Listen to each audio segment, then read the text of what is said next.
ಸ್ನೇಹಿತರೆ, ಮೀಡಿಯಾ ಮಾಸ್ಟರ್ಸ್ಗೆ ಸ್ವಾಗತ, ಸುಸ್ವಾಗತ.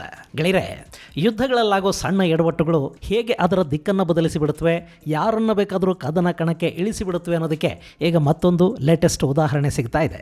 ಇಷ್ಟು ದಿನ ಈ ಯುದ್ಧ ನಮ್ಮದಲ್ಲ, ನಾವು ಶಾಂತಿ ಸಂಧಾನಕ್ಕೆ ಬೇಕಾದರೆ ಬರ್ತೀವಿ ಅಂತ ಟ್ರಂಪ್ಗೆ ಬೆನ್ನು ಹಾಕ್ಕೊಂಡು ನಿಂತಿದ್ದ ಬ್ರಿಟನ್ ಈಗ ಇರಾನ್ ಮಾಡಿಕೊಂಡ ಒಂದು ತಪ್ಪಿನಿಂದ ತಾನು ಕೂಡ ಯುದ್ಧರಂಗಕ್ಕೆ ಕಾಲಿಡ್ತಾ ಇದೆ. ಅರಬ್ಬಿ ಸಮುದ್ರದಲ್ಲೀಗ ಬ್ರಿಟನ್ನ ನ್ಯೂಕ್ಲಿಯರ್ ಸಬ್ಮರಿನ್ ಬಂದು ನಿಂತಿದೆ. ಡಿಯಾಗೋ ಗಾರ್ಸಿಯಾದ ಕಡೆ ಇರಾನಿನ ಮಿಸೈಲ್ಗಳು ಹಾರಿದ್ದು ಬ್ರಿಟನ್ ಅದನ್ನು ತನ್ನ ಮೇಲಾದ ದಾಳಿ ಅಂತ ಪರಿಗಣಿಸೋದಕ್ಕೆ ಶುರು ಮಾಡಿದೆ. ನಾವು ಯಾವ ಮಿಸೈಲು ಹಾರಿಸಿಲ್ಲ, ನಮ್ಮ ಹತ್ರ ಅಷ್ಟು ದೂರದ ಮಿಸೈಲುಗಳಿಲ್ಲ ಅಂತ ಈಗ ಇರಾನ್ ಏನೇ ಹೇಳಿಕೊಳ್ಳೋ ಪ್ರಯತ್ನ ಮಾಡಿದರೂ ಕೂಡ ಬ್ರಿಟನ್ ಅದನ್ನು ಕೇಳೋ ಸ್ಥಿತಿಯಲ್ಲಿಲ್ಲ. ಹಾಗೆ ಅಮೆರಿಕ ಕೂಡ ಇರಾನ್ ಮೇಲೆ ಇನ್ನಷ್ಟು ದೊಡ್ಡ ದಾಳಿಗಳನ್ನು ಮಾಡೋದಕ್ಕೆ ಮುಂದಾಗ್ತಾ ಇದೆ. ಜಸ್ಟ್ 48 ಅವರ್ಸ್ ಅಂತ ಟ್ರಂಪ್ ಹೇಳಿಗಾಗಲೇ 24 ಗಂಟೆಗಳು ಕಳೆದು ಹೋಗಿವೆ.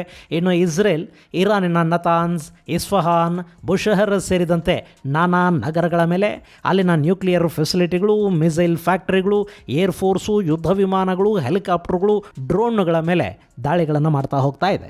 ಇರಾನ್ ಡಿಮೋನಾ ಮೇಲೆ ಮಾಡಿದ ದಾಳಿಗೆ ದೊಡ್ಡ ಪ್ರತೀಕಾರವನ್ನು ಇಸ್ರೇಲ್ ಹೇಳ್ತಾ ಇದೆ. ಹಾಗಾದರೆ ಬ್ರಿಟನ್ ಎಂಟ್ರಿ ಆಗೋದ್ರಿಂದ ಇಲ್ಲಿ ಏನಾಗುತ್ತೆ?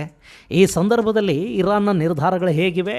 ಈ ಸಂಘರ್ಷವನ್ನು ಮುಗಿಸುವ ಮೂಡಲ್ಲಿ ಇರಾನ್ ಇದೆಯಾ, ಅಥವಾ ಇದು ಹೆಚ್ಚಾಗ್ತಾ ಅರಬ್ ದೇಶಗಳು ಮತ್ತೊಂದು ದೊಡ್ಡ ಹೊಡೆತಕ್ಕೆ ತುತ್ತಾಗಬೇಕಾಗತ್ತಾ?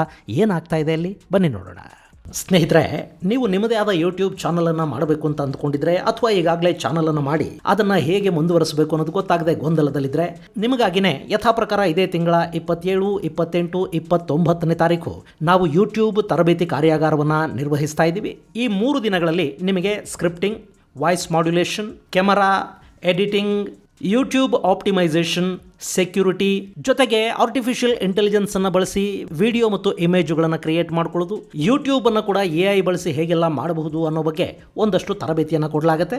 ಇದೇ ಮಾರ್ಚ್ 27, 28, 29ನೇ ತಾರೀಕು ಈ ಕಾರ್ಯಾಗಾರ ನಡೆಯುತ್ತೆ. ಆಸಕ್ತರು ಹೆಚ್ಚಿನ ಮಾಹಿತಿಗಾಗಿ 9972379459 9972379459 ನಂಬರ್ಗೆ ಕರೆ ಮಾಡಿ. ಗೆಳೆಯರೆ, ಇರಾನ್ ವಿಚಿತ್ರವಾಗಿ ಯಾರು ಊಹೆ ಕೂಡ ಮಾಡದ ರೀತಿಯಲ್ಲಿ ದಾಳಿ ಮಾಡ್ತಾ ಇದೆ. ಅದೇನು ತಂತ್ರಗಾರಿಕೆನ, ಹತಾಶೆನ ಗೊತ್ತಾಗ್ತಾ ಇಲ್ಲ. ಅರಬರ ತೈಲ ಸಂಗ್ರಹಾಗಾರಗಳು, ತೈಲ ರಿಫೈನರಿಗಳ ಮೇಲೆ ದಾಳಿಗಳಾಗುತ್ತವೆ. ಇಸ್ರೇಲಿನ ಡೆಮೋನಾ ಅಣು ಸಂಸ್ಕರಣಾ ಘಟಕವನ್ನು ಗುರಿಯಾಗಿಸ್ಕೊಂಡು ದಾಳಿ ಮಾಡೋ ಪ್ರಯತ್ನ ನಡೆಯುತ್ತೆ. ಆ ಡೆಮೋನಾದ ಪಕ್ಕದಲ್ಲೇ ಇರಾನಿನ ಮಿಸೈಲುಗಳು ಬೀಳುತ್ತವೆ. ಹಾರ್ಮೋಸ್ ಜಲಸಂಧಿಯಲ್ಲಿ ಮೈನ್ಸ್ ಬಲೆಯನ್ನು ಹರಡಿ ಅಲ್ಲಿ ಯಾವ ಹಡಗು ಹೋಗದ ಹಾಗೆ ತಡೆಯೋ ಪ್ರಯತ್ನ ನಡೆಯುತ್ತೆ. ನಮ್ಮ ಎನರ್ಜಿ ಸೆಂಟರ್ಗಳ ಮೇಲೆ ದಾಳಿ ಆದರೆ ನಾವು ಅರಬರ ಕರೆಂಟು, ನೀರು ಎರಡನ್ನೂ ಕಿತ್ಕೊಂಡು ಬಿಡ್ತೀವಿ ಅಂತ ಇರಾನ್ ಅಬ್ಬರಿಸುತ್ತೆ. ಹೀಗೆ ಅವರು ದಾಳಿಗಳನ್ನು ತೀವ್ರಗೊಳಿಸಿದಷ್ಟು ಅವರ ಶತ್ರುಗಳ ಸಂಖ್ಯೆ ಕೂಡ ಹೆಚ್ಚಾಗ್ತಾ ಹೋಗ್ತಾ ಇದೆ. ಗೆಳೆಯರೆ, 2ನೇ ವಿಶ್ವಯುದ್ಧದ ಸಮಯದಲ್ಲಿ ಕೂಡ ಹೀಗೆ ಆಯಿತು. ಜಪಾನ್ ಅಮೆರಿಕಾದ ಮೇಲೆ ದಾಳಿ ಮಾಡಬೇಕಾದ ಅಗತ್ಯ ಏನಿರಲಿಲ್ಲ, ಆದರೆ ಅವರು ಪರ್ಲ್ ಹಾರ್ಬರ್ ಮೇಲೆ ಬಿದ್ದರು. ಅದು ಆವತ್ತು ಯುದ್ಧದಿಂದ 1-2 ಹೆಜ್ಜೆ ದೂರಾನೇ ನಿಂತಿದ್ದ ಅಮೆರಿಕಾನ ಅನಿವಾರ್ಯವಾಗಿ ಯುದ್ಧಕ್ಕೆ ನೇರವಾಗಿ ಇಳಿಯೋ ಹಾಗೆ ಮಾಡಿತು. ಈಗ ಕೂಡ ಡಿಯಾಗೋ ಗಾರ್ಸಿಯಾನ ಗುರಿಯಾಗಿಸ್ಕೊಂಡು ಮಿಸೈಲ್ ಹಾರಿಸಬೇಕಾದ ಅಗತ್ಯ ಇರಾನ್ಗೆ ಇರಲಿಲ್ಲ. ಅದನ್ನವರು ತಾಕತ್ತು ತೋರಿಸೋದಕ್ಕೆ, ಒಂದು ವಾರ್ನಿಂಗ್ ಕೊಡೋದಕ್ಕೆ ಅನ್ನೋ ಥರ ಮಾಡಿದರು. ಅದರ ಪರಿಣಾಮ ಏನು ಅಂದರೆ, ಇರಾನ್ ಯುರೋಪನ್ನು ಹೊಡೆಯುವಷ್ಟು ಸಮರ್ಥ ಆಯುಧಗಳನ್ನು ಇಟ್ಟುಕೊಂಡಿದೆ ಅಂತ ನೆತನ್ಯಾಹು ಹೇಳೋದಕ್ಕೆ ಶುರು ಮಾಡಿದ್ದಾರೆ. ಲಂಡನ್ನನ್ನು ಟಾರ್ಗೆಟ್ ಮಾಡುವ ಮಿಸೈಲ್ಗಳು ಕೂಡ ಅವ್ರ ಹತ್ರ ಇವೆ. ಅವರೇನಾದರೂ ನ್ಯೂಕ್ಲಿಯರ್ ಮಾಡ್ಕೊಂಡು ಬಿಟ್ರೆ ಗತಿ ಏನು ಅಂತ ನೆತನ್ಯಾಹು ಪ್ರಶ್ನೆ ಮಾಡ್ತಾ ಇದ್ದಾರೆ. ಹೀಗೆ ಹೇಳೋ ಮೂಲಕ ಯುರೋಪಿಯನ್ ದೇಶಗಳು ಕೂಡ ಯುದ್ಧದಲ್ಲಿ ಭಾಗಿಯಾಗಲಿ ಅಂತ ಅವರು ಆಹ್ವಾನ ಕೊಡ್ತಾ ಹೋಗ್ತಾ ಇದ್ದಾರೆ. ಇಲ್ಲಿವರೆಗೆ ಬ್ರಿಟನ್ ಈ ಯುದ್ಧದಿಂದ ಒಂದು ಅಂತರವನ್ನು ಕಾಪಾಡಿಕೊಂಡೇ ಬಂದಿತ್ತು. ನಾವು ನಮ್ಮ ನೆಲೆಗಳನ್ನು ಅಮೆರಿಕಾಗೆ ಬಿಟ್ಟುಕೊಟ್ಟಿದ್ದೀವಿ. ಡಿಯಾಗೋ ಗಾರ್ಸಿಯಾ ಹಾಗೂ ಫೇರ್ಫೋರ್ಡ್ ನೆಲೆಗಳಿಂದ ಅಮೆರಿಕ ಕಾರ್ಯಾಚರಣೆಯನ್ನು ಮಾಡ್ತಾ ಇದೆ. ಆದರೆ ಅಲ್ಲಿ ಕೂಡ ಅಮೆರಿಕ ಡಿಫೆನ್ಸಿವ್ ಮೋಡಲ್ ಇರುತ್ತೆ ಹೊರತು ಇರಾನ್ ವಿರುದ್ಧದ ದಾಳಿಗಳಿಗೆ ಈ ನೆಲೆಗಳನ್ನು ಬಳಸೋದಕ್ಕೆ ನಾವು ಅವಕಾಶವನ್ನು ಕೊಡೋದಿಲ್ಲ ಅಂತಲೇ ಬ್ರಿಟನ್ ಹೇಳ್ತಾ ಬರ್ತಾ ಇತ್ತು. ಹಾಗೆ ಸ್ಟ್ರೇಟ್ ಆಫ್ ಹಾರ್ಮೋಸ್ ವಿಷಯದಲ್ಲೂ ನಾವು ಬರೋದಿಲ್ಲ ಅಂತ ಹೇಳೋದ್ರ ಮೂಲಕ ಈ ಯುದ್ಧದಿಂದ ನಾವು ದೂರ ಇರ್ತೀವಿ ಅನ್ನೋ ಸಂದೇಶವನ್ನು ಬ್ರಿಟನ್ ಕೊಟ್ಟಿತ್ತು. ಆದರೆ ಇವತ್ತೆಲ್ಲ ನಾಳೆ ಯುದ್ಧದಲ್ಲಿ ಭಾಗಿಯಾಗಬೇಕಾಗತ್ತೆ ಅಂತ ಬ್ರಿಟನ್ಗೆ ಮೊದಲೇ ಗೊತ್ತಿತ್ತ?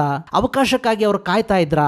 ಇಂಥ ಅನುಮಾನಕ್ಕೆ ಕಾರಣ ಆಗ್ತಾ ಇರೋದು ಈಗಾಗಲೇ ಅರಬ್ಬಿ ಸಮುದ್ರಕ್ಕೆ ಬಂದಿರುವ ಬ್ರಿಟನ್ನ ನ್ಯೂಕ್ಲಿಯರ್ ಸಬ್ಮರಿನ್ HMS ಆನ್ಸನ್. ಇದು ಬ್ರಿಟನ್ನ ನ್ಯೂಕ್ಲಿಯರ್ ಸಬ್ಮರಿನ್ನು ಈಗ ಅರಬ್ಬಿ ಸಮುದ್ರಕ್ಕೆ ಬಂದಿದೆ. ಇದು ಆಸ್ಟ್ಯೂಟ್ ಕ್ಲಾಸ್ ಸಬ್ಮರಿನ್ ಆಗಿದ್ದು 7,800 ಟನ್ಗಳಷ್ಟು ತೂಕ ಹೊಂದಿದೆ.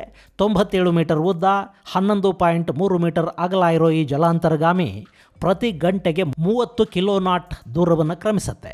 ಇದರಲ್ಲಿ ಟೊಮೊಹಾಕ್ ಲ್ಯಾಂಡ್ ಅಟ್ಯಾಕ್ ಮಿಸೈಲ್ಗಳಿವೆ.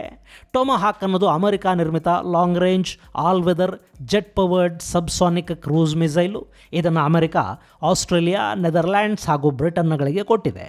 ನೀರಿನಿಂದ ನೆಲದ ಮೇಲೆ ದಾಳಿ ಮಾಡೋದಕ್ಕೆ ಇದನ್ನು ಬಳಸ್ತಾರೆ. ಹಾಗೆ ಈ ಜಲಾಂತರ್ಗಾಮಿಯಲ್ಲಿ ಸ್ಪಿಯರ್ ಫಿಶ್ ಅನ್ನೋ ಟಾರ್ಪೆಡೋಗಳು ಕೂಡ ಇವೆ. ಇವು ಹೆವಿ ಟಾರ್ಪೆಡೋಗಳಾಗಿದ್ದು ಇವುಗಳನ್ನು ಆಂಟಿ ಸಬ್ಮರಿನ್ ವಾರ್ಫೇರಲ್ಲಿ ಹಾಗೂ ಆಂಟಿ ಸರ್ಫೇಸ್ ವಾರ್ಫೇರಲ್ಲಿ ಕೂಡ ಬಳಸಲಾಗುತ್ತೆ. ಈ ಟಾರ್ಪೆಡೋಗಳನ್ನು ಬ್ರಿಟನ್ ನಿರ್ಮಾಣ ಮಾಡಿದೆ. 1988ರಿಂದಲೂ ಇದರ ಬಳಕೆ ಆಗ್ತಾ ಇದೆ. ಇಂಥ 2 ಪ್ರಬಲ ಅಸ್ತ್ರಗಳನ್ನು ತನ್ನೊಳಗಿಟ್ಟುಕೊಂಡಿರುವ HMS ಆನ್ಸನ್ ಈಗ ಅರಬ್ಬಿ ಸಮುದ್ರಕ್ಕೆ ಬಂದಿರೋದು ಇರಾನ್ನ ಯುದ್ಧದ ದಿಕ್ಕನ್ನು ಬದಲಿಸುತ್ತೆ ಅಂತ ತಜ್ಞರು ಹೇಳ್ತಾ ಇದ್ದಾರೆ. ಇನ್ನು ಈ ಸಬ್ಮರಿನ್ ಆಸ್ಟ್ರೇಲಿಯಾದ ಬಳಿ ಇತ್ತು. ಯುದ್ಧ ಶುರುವಾಗುತ್ತೆ ಅನ್ನುವಾಗಲೇ ಬ್ರಿಟನ್ ಅದನ್ನು ಮೂವ್ ಮಾಡೋದಕ್ಕೆ ಶುರು ಮಾಡ್ತು. ಫೆಬ್ರವರಿ ಅಂತ್ಯದಲ್ಲಿ ಆಸ್ಟ್ರೇಲಿಯಾದ ಕಡಲಿನಿಂದ ಹೊರಟ ಸಬ್ಮರಿನ್ ಸುಮಾರು 5,500 ಮೈಲಿಗಳಷ್ಟು ದೂರ ಪ್ರಯಾಣ ಮಾಡಿ ಮಧ್ಯಪ್ರಾಚ್ಯಕ್ಕೆ ಬರಬೇಕಿತ್ತು. ಹೀಗಾಗಿ ಯುದ್ಧ ಶುರುವಾಗೋ ಹೊತ್ತಿಗೆ ಆ ಸಬ್ಮರಿನ್ಗೆ ಅಲ್ಲಿಂದ ಹೊರಡೋದಕ್ಕೆ ಬ್ರಿಟನ್ ಹೇಳ್ತಂತೆ ನಾವು ಯುದ್ಧದಲ್ಲಿ ಭಾಗಿಯಾಗೋದಿಲ್ಲ ಅಂತ. ಅಲ್ಲಿನ ಪ್ರಧಾನಿ ಕೀರ್ ಸ್ಟಾರ್ಮರ್ ಏನೇ ಹೇಳಿದ್ರು ಒಂದಲ್ಲ ಒಂದಿನ ನಾವು ಕೂಡ ಅಮೆರಿಕಾದ ಪಕ್ಕ ನಿಲ್ಲಬೇಕಾಗತ್ತೆ ಅನ್ನೋದು ಬ್ರಿಟನ್ಗೆ ಗೊತ್ತಿತ್ತೇನೋ. ಹೀಗಾಗಿಯೇ ನಾನು ಆಗಲೇ ಈ ಬೆಳವಣಿಗೆಗಳನ್ನು 2ನೇ ಮಹಾಯುದ್ಧದ ಅಮೆರಿಕಾದ ನಡೆಗೆ ಹೋಲಿಸಿದ್ದು. ಗೆಳೆಯರೆ, ಅವತ್ತು ಕೂಡ ಅಮೆರಿಕಾದ ಅಧ್ಯಕ್ಷ ಫ್ರಾಂಕ್ಲಿನ್ ಡಿ ರೂಸ್ವೆಲ್ಟ್ ಯುದ್ಧದಿಂದ ದೂರನೇ ಉಳ್ಕೊಂಡಿದ್ರು. ಆದರೆ ಈ ಯುದ್ಧ ನಮ್ಮನ್ನು ಬಿಡೋದಿಲ್ಲ ಅನ್ನೋದು ಅವರಿಗೆ ಗೊತ್ತಿತ್ತು. ಹೀಗಾಗಿ ಸಿದ್ಧತೆಗಳ ಜೊತೆಗೆ ಅವರು ಕಾಯ್ತಾ ಇದ್ದರು. ಅವತ್ತು ಅಮೆರಿಕ ಬ್ರಿಟನ್ಗೆ ಆಯುಧಗಳನ್ನು ಕೊಡ್ತಾ ಇತ್ತು. ಆದರೆ ನೇರವಾಗಿ ಅಲ್ಲ, ಅಮೆರಿಕಾದ ಆಯುಧ ಫ್ಯಾಕ್ಟರಿಗಳಿಂದ ಅತ್ಯುತ್ತಮ ಗನ್ಗಳನ್ನು ಸ್ಕ್ರ್ಯಾಪ್ ರೂಪದಲ್ಲಿ ಗುಜರಿ ಸಾಮಾನು ಅಂತ ಲೇಬಲ್ ಹಾಕಿ ರಹಸ್ಯವಾಗಿ ಬ್ರಿಟನ್ಗೆ ಕಳುಹಿಸಿಕೊಡ್ತಾ ಇದ್ದ ರೂಸ್ವೆಲ್ಟ್ ನೇರವಾಗಿ ಯುದ್ಧದಲ್ಲಿ ಭಾಗಿಯಾಗಿರಲಿಲ್ಲ. ಆದರೆ ಯಾವಾಗ ಪರ್ಲ್ ಹಾರ್ಬರ್ ಮೇಲೆ ಜಪಾನ್ ದಾಳಿ ಮಾಡ್ತೋ ಅಲ್ಲಿಂದ ಅಮೆರಿಕ ನೇರವಾಗಿ ಯುದ್ಧಕ್ಕಿಳಿತು. ಅದು ಆ ಯುದ್ಧದ ಗತಿಯನ್ನು ಬದಲಿಸಿಬಿಡ್ತು. ಇಲ್ಲಿ ಕೂಡ ಹಾಗೆ ಆಗ್ತಾ ಇರೋ ಹಾಗೆ ಕಾಣ್ತಾ ಇದೆ. ಬ್ರಿಟನ್ಗೆ ತಾನು ಕೂಡ ಯುದ್ಧಕ್ಕೆ ಇಳಿಬೇಕಾಗಬಹುದು ಅನ್ನೋದು ಗೊತ್ತಿತ್ತೇನೋ. ಆದರೆ ಅಲ್ಲಿನ ಒಳ ರಾಜಕೀಯಗಳು, ವೋಟ್ ಬ್ಯಾಂಕ್ ಪಾಲಿಟಿಕ್ಸು, ಜನವಿರೋಧಗಳು, ಒತ್ತಡಗಳು, ಇಂಥ ಹಲವಾರು ಕಾರಣಗಳಿಂದ ಸ್ಟಾರ್ಮರ್ ನಮಗೂ ಯುದ್ಧಕ್ಕೂ ಸಂಬಂಧ ಇಲ್ಲ ಅಂತ ಮಾತಾಡ್ತಾ ಕೂತಿದ್ರು. ಟ್ರಂಪ್ ಎಷ್ಟೇ ಅವಮಾನ ಮಾಡಿದ್ರು, ಏನೇ ಕೆಣಕಿದ್ರು, ಕೀರ್ ಸ್ಟಾರ್ಮರ್ ನಿಮ್ಮ ಯುದ್ಧಕ್ಕೆ ನಾವು ಬರೋದಿಲ್ಲ ಅಂತಲೇ ಹೇಳ್ತಾ ಇದ್ರು. ಬೇಕಿದ್ರೆ ಸಂಧಾನಕ್ಕೆ ಟ್ರೈ ಮಾಡ್ತೀವಿ ಅಂತ ಹೇಳ್ತಾ ಇದ್ದ ಬ್ರಿಟನ್ ಕತಾರ್ ಮೇಲೆ ಇರಾನ್ ದಾಳಿ ಮಾಡಿ ಇಡೀ ಯುರೋಪಲ್ಲಿ ಗ್ಯಾಸ್ ಸಮಸ್ಯೆ ಉಂಟಾಗೋ ಹಾಗೆ ಮಾಡಿದ ಕೂಡಲೇ ಸಂಪೂರ್ಣವಾಗಿ ಎಚ್ಚೆತ್ಕೊಳ್ತು. ಅಷ್ಟರಲ್ಲಿ ಡಿಯಾಗೋ ಗಾರ್ಸಿಯಾ ದಾಳಿ ಆಯಿತು. ಈಗ ಅವರು ಕೂಡ ಇರಾನ್ನ ವಿರುದ್ಧ ಬಂದು ನಿಂತಿದ್ದಾರೆ. ಗೆಳೆಯರೆ, ಡಿಯಾಗೋ ಗಾರ್ಸಿಯಾ ಅಂದ್ರೆ ನೀವಿಲ್ಲಿ ಮ್ಯಾಪಲ್ಲಿ ನೋಡ್ತಾ ಇದ್ದೀರಲ್ಲ, ಇವು ಚಾಗೋಸ್ ದ್ವೀಪ ಸಮೂಹಕ್ಕೆ ಸೇರಿವೆ. ಇಲ್ಲಿ ಬ್ರಿಟನ್ ತನ್ನ ಓವರ್ಸೀಸ್ ಟೆರಿಟರಿಯನ್ನು ಹೊಂದಿದೆ. ಅಂದ್ರೆ ಈ ನೆಲೆ ಬ್ರಿಟನ್ಗೆ ಸೇರಿದ್ದು, ಅಧಿಕೃತವಾಗಿ ಬ್ರಿಟನ್ನ ಅಂಕೆಗೆ ಒಳಪಟ್ಟ ದ್ವೀಪ ಇದು. ಇಂಥ ನೆಲೆ ಮೇಲೆ ದಾಳಿ ಆದರೆ ಅದು ಬ್ರಿಟನ್ ಮೇಲೆ ದಾಳಿ ಆದ ಹಾಗೆ. ಆದರೆ ಸದ್ಯಕ್ಕಲ್ಲಿ ಇರಾನ್ನ ಮಿಸೈಲ್ಗಳು ಡಿಯಾಗೋ ಗಾರ್ಸಿಯಾನ ಮುಟ್ಟಿಲ್ಲ. ಅಲ್ಲಿ ಇರಾನ್ ಹಾರಿಸಿದ 2 ಮಿಸೈಲ್ಗಳ ಪೈಕಿ ಒಂದು ದಾರಿ ಮಧ್ಯದಲ್ಲೇ ಕೆಳಕ್ಕೆ ಬಿದ್ದಿದೆ. ಮತ್ತೊಂದನ್ನು ಅಮೆರಿಕ ಯುದ್ಧ ನೌಕೆಯ ಸ್ಯಾಮ್ 3 ಇಂಟರ್ಸೆಪ್ಟ್ ಮಾಡಿ ಹೊಡೆದು ಹಾಕಿದೆ. ಆದರೂ ಬ್ರಿಟನ್ ಈ ದಾಳಿ ಪ್ರಯತ್ನದಿಂದ ಕೆರಳ್ತಾ ಇದೆ. ಈ ದಾಳಿಗಳನ್ನು ನಾವು ಖಂಡಿಸ್ತೀವಿ, ಹಾಗೆ ಹಾರ್ಮುಜನ್ನು ಬಿಡಿಸೋದಕ್ಕೆ ಅಮೆರಿಕ ಜೊತೆ ನಾವು ಕೂಡ ಕೈ ಜೋಡಿಸ್ತಾ ಇದ್ದೀವಿ ಅಂತ ಬ್ರಿಟನ್ ಹೇಳ್ಕೊಂಡಿದೆ. ಇಲ್ಲಿ ಬ್ರಿಟನ್ ಅಮೆರಿಕ ಜೊತೆ ನಿಲ್ಲೋದ್ರಿಂದ ಏನಾದರೂ ಲಾಭ ಇದೆಯಾ? ಗೆಳೆಯರೆ, ಹೇಗೆ ಅಮೆರಿಕ ಇರಾನ್ನ ಸುತ್ತ ತನ್ನ ನೌಕಾ ಬೇಸ್ಗಳನ್ನು, ಏರ್ ಬೇಸ್ಗಳನ್ನು, ಮಿಲಿಟರಿ ಬೇಸ್ಗಳನ್ನು ಹೊಂದಿದೆಯೋ ಅದೇ ರೀತಿ ಬ್ರಿಟನ್ ಕೂಡ ಇರಾನ್ನ ಸುತ್ತ ಒಂದಷ್ಟು ನೆಲೆಗಳನ್ನು ಹೊಂದಿದೆ. ಅದರಲ್ಲೂ ಬಹ್ರೇನ್ನ ಮೀನಾ ಸಲ್ಮಾನ್ನಲ್ಲಿ ಒಂದು ನಾವೆಲ್ ಪೋರ್ಟ್ ಇದೆ. ಇದು ಗಲ್ಫ್ನ ರಾಯಲ್ ನ್ಯಾವಿ ಹಬ್ ಅಂತ ಗುರುತಿಸ್ಕೊಳ್ಳುತ್ತೆ. ಇನ್ನು ಯುನೈಟೆಡ್ ಅರಬ್ ಎಮಿರೇಟ್ಸಲ್ಲಿ ಅಲ್ ಮಿನ್ಹಾದ್ ಏರ್ ಬೇಸನ್ನು ಬ್ರಿಟನ್ ತನ್ನ ಕೈಲಿಟ್ಕೊಂಡಿದೆ.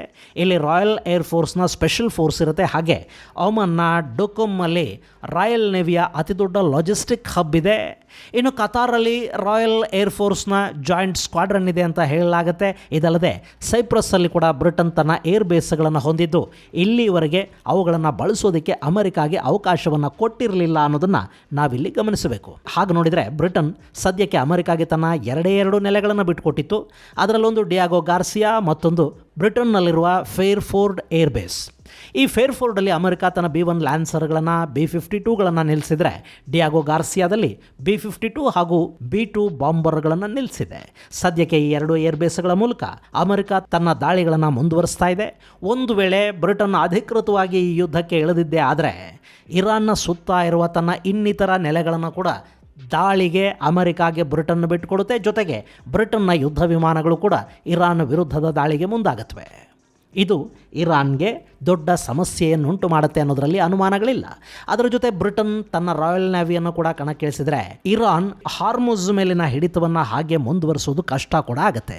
ಇನ್ನು ಇದೆಲ್ಲದರ ಜೊತೆ ಬ್ರಿಟನ್ ಮತ್ತು ಅಮೆರಿಕ ಎರಡೂ ಕೂಡ ಒಟ್ಟೊಟ್ಟಿಗೆ ದಾಳಿಗಳಿದ್ರೆ ಅಲ್ಲಿ ನ್ಯಾಟೋ ಪಡೆಗಳು ಬರೋ ಸಾಧ್ಯತೆಯೂ ಇರುತ್ತೆ. ಇಲ್ಲಿವರೆಗೆ ಟರ್ಕಿ ಮೇಲೆ ಮಾತ್ರ ದಾಳಿಗಳನ್ನು ಮಾಡಿದ್ದ ಇರಾನ್ ಈಗ ಬ್ರಿಟನ್ಗೆ ಸೇರಿದ್ದ ಡಿಯಾಗೋ ಗಾರ್ಸಿಯಾದ ಮೇಲೆ ದಾಳಿ ಮಾಡುವ ಮೂಲಕ ನ್ಯಾಟೋ ದೇಶದ ಮೇಲೆ ಕೂಡ ಇರಾನ್ ಯುದ್ಧ ಸಾರಿದಂತಾಗಿದೆ. ಇಲ್ಲಿವರೆಗೂ ನ್ಯಾಟೋದ ಆರ್ಟಿಕಲ್ 5 ಬಳಕೆ ಆಗಿರಲಿಲ್ಲ. ಆದರೆ ಒಮ್ಮೆ ಬ್ರಿಟನ್ ದಾಳಿಗಿಳಿದ್ರೆ ಆಗ ನ್ಯಾಟೋ ದೇಶದ ಸೇನೆ ದಾಳಿಗಿಳಿಯೋ ಸಾಧ್ಯತೆ ಹೆಚ್ಚಿರುತ್ತೆ. ಇದರ ನಡುವೆ ಅಮೆರಿಕ ತನ್ನ ಸೇನೆಯನ್ನು ಇರಾನ್ಗೆ ನುಗ್ಗಿಸೋದರ ಬಗ್ಗೆ ಕೂಡ ಯೋಚಿಸ್ತಾ ಇದೆ. ಆ ದಾಳಿ ನಡೆದಿದ್ದೇ ಆದರೆ ಬ್ರಿಟನ್ ಮತ್ತು ಇನ್ನಿತರ ನ್ಯಾಟೋ ದೇಶಗಳು ಕೂಡ ಅಲ್ಲಿ ದಾಳಿಗೆ ಮುಂದಾಗುತ್ತವೆ. ಸೊ ಇರಾನ್ ಈಗ ತಾನೇ ತೋಡ್ಕೊಂಡ ಹಳ್ಳಕ್ಕೆ ಬಿದ್ದಂತೆ ಕಾಣ್ತಾ ಇದೆ. ಇದರ ನಡುವೆ ಹಾರ್ಮುಜ್ ಅನ್ನು ಬಿಡೋದಕ್ಕೆ ಟ್ರಂಪ್ ಇರಾನ್ಗೆ 48 ಗಂಟೆಗಳ ಗಡುವನ್ನು ಕೊಟ್ಟಿದ್ರು. ಆ ಪೈಕಿ 24 ಗಂಟೆಗಳು ಮುಗಿದು ಹೋಗ್ತಾ ಇವೆ.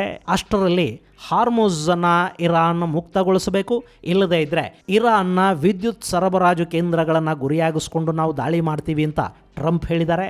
ನೀವು ಹಾಗೇನಾದರೂ ಮಾಡಿದರೆ ನಾವು ಅರಬ್ಬರ ನೀರು ಮತ್ತು ಕರೆಂಟು ಎರಡನ್ನೂ ಕಿತ್ಕೋತೀವಿ ಅಂತ ಅಲ್ಲಿ ಇರಾನ್ ಅಬ್ಬರಿಸ್ತಾ ಇದೆ. ಹಾಗೇನಾದರೂ ಆದರೆ ದೊಡ್ಡ ಸಮಸ್ಯೆಗೆ ತುತ್ತಾಗೋದು ಅರಬ್ ದೇಶಗಳು. ಯಾಕೆಂದರೆ ಅವರ ಡಿಸಾಲಿನೇಷನ್ ಪ್ಲಾಂಟ್ಗಳ ಮೇಲೆ ಅಕಸ್ಮಾತ್ ಇರಾನ್ ದಾಳಿ ಮಾಡಿಬಿಟ್ರೆ ಅರಬ್ ದೇಶಗಳಿವೆ ನೋಡಿ, ಅವರಿಗೆ ತೀವ್ರ ಪ್ರಮಾಣದ ನೀರಿನ ಸಮಸ್ಯೆ ಉಂಟಾಗತ್ತೆ. ಅವರು ತಮ್ಮ ಒಟ್ಟು ಕುಡಿಯುವ ನೀರಿನ ಪ್ರಮಾಣದಲ್ಲಿ 90% ಸಮುದ್ರದ ನೀರನ್ನು ಶುದ್ಧೀಕರಿಸಿ ಕುಡಿತಾ ಇದ್ದಾರೆ. ಅಲ್ಲಿ ಶುದ್ಧ ಕುಡಿಯುವ ನೀರಿನ ಅಭಾವ ದೊಡ್ಡ ಮಟ್ಟದಲ್ಲಿದೆ.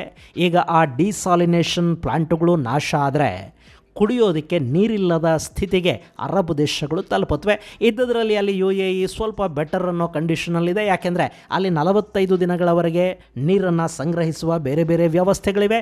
ಆದರೆ ಸೌದಿ ಅರೇಬಿಯಾ, ಕತಾರ್, ಬಹ್ರೈನ್ ಮುಂತಾದ ದೇಶಗಳಿವೆ ನೋಡಿ, ಆ ದೇಶಗಳಿಗೆ ದೊಡ್ಡ ಪ್ರಮಾಣದ ಕುಡಿಯುವ ನೀರಿನ ಸಮಸ್ಯೆ ಇದರಿಂದ ಶುರು ಆಗುತ್ತೆ.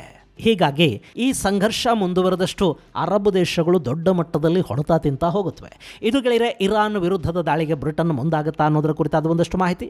ಮುಂದಿನ ಸಂಚಿಕೆಯಲ್ಲಿ ಮತ್ತಷ್ಟು ವಿಶೇಷಗಳ ಜೊತೆ ಮತ್ತೆ ಭೇಟಿಯಾಗೋಣ. ಅಲ್ಲಿವರೆಗೆ ಜೈ ಹಿಂದ್, ಜೈ ಕರ್ನಾಟಕ.